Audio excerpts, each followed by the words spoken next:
Okay, सो इस question में हमारे पास एक पोलर कर्व गिवन है r is equal to 2 cosine theta और हमें उस पोलर कर्व पे theta is equal to pi by 4 पे जो टेंजेंट होगा उसका स्लोप निकालना है। इसके लिए क्या करेंगे, आपको पता है कि पोलर कर्व का मतलब है कि अगर पॉइंट हमारे पास x, y गिवन है तो थीटा उस पॉइंट से ओरिजिन को जोड़ने वाली जो लाइन होगी उस लाइन का ओरिएंटेशन होता है x एक्सिस से और r होता है उस पॉइंट का ओरिजिन से डिस्टेंस।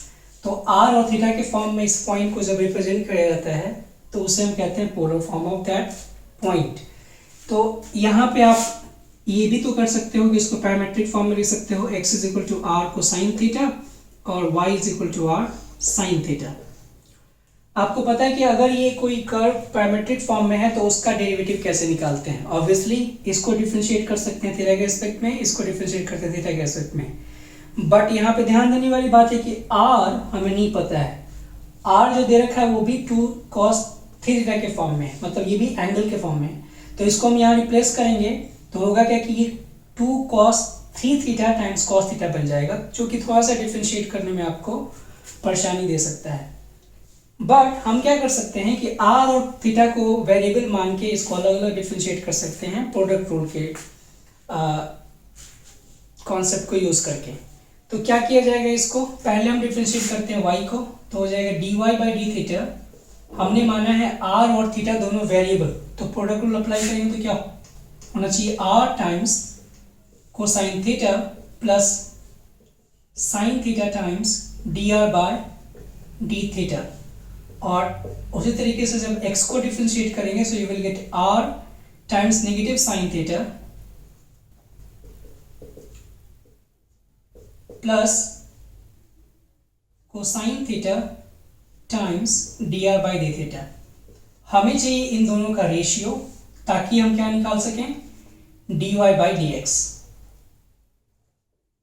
ये आपको पता है तो ये हम लिख सकते हैं dy बाई डी डायरेक्टली, हमने इसका रेशियो लिख दिया। लेकिन ध्यान दीजिए कि यहाँ पे dr बाई डी थीटा है तो क्या करेंगे, इस r को अलग से डिफरेंशिएट कर देंगे और ये वैल्यू जो आएगी वहां पे पुट कर देंगे। तो dr बाई थीटा क्या होना चाहिए, नेगेटिव 6 साइन 3 थीटा जब इसको डिफरेंशिएट किया जाएगा।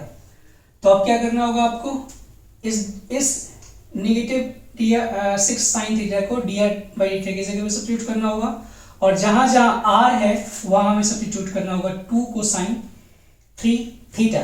तो इसको हम लोग फिर से लिखते हैं, ये हो जाएगा dy by D X is equal to 2 cosine 3 theta times cosine theta plus sine theta times negative 6 sine 3 theta. ये तो हो गया न्यूमरेटर। डिनोमिनेटर बनेगा 2 cosine 3 theta times negative sine theta plus cosine theta times negative 6 sine 3 theta. अब हमें इसकी value निकालनी है पाई बाई 4 पे, when theta is equal to pi by 4। Directly calculate करते हैं। अगर यहाँ पे थीटा पाई बाई 4 पुट करेंगे तो cos 3 पाई बाई 4 की वैल्यू आएगी नेगेटिव 1 बाई रूट 2 और ये भी आएगा 1 बाई रूट 2, तो दोनों मिलके हो जाएगा 1 बाई 2 और यहाँ पे 2 पे है तो ये हो जाएगा नेगेटिव 1। आप लोग कैलकुलेट कर सकते हैं। साइन थीटा यानी कि थीटा की जगह पे पाई बाई 4 पुट करेंगे होगा 1 बाई रूट 2 और साइन 3 थीटा की वैल्यू हो जाएगी फिर से 1 बाई रूट 2, क्योंकि वो पॉजिटिव होगा।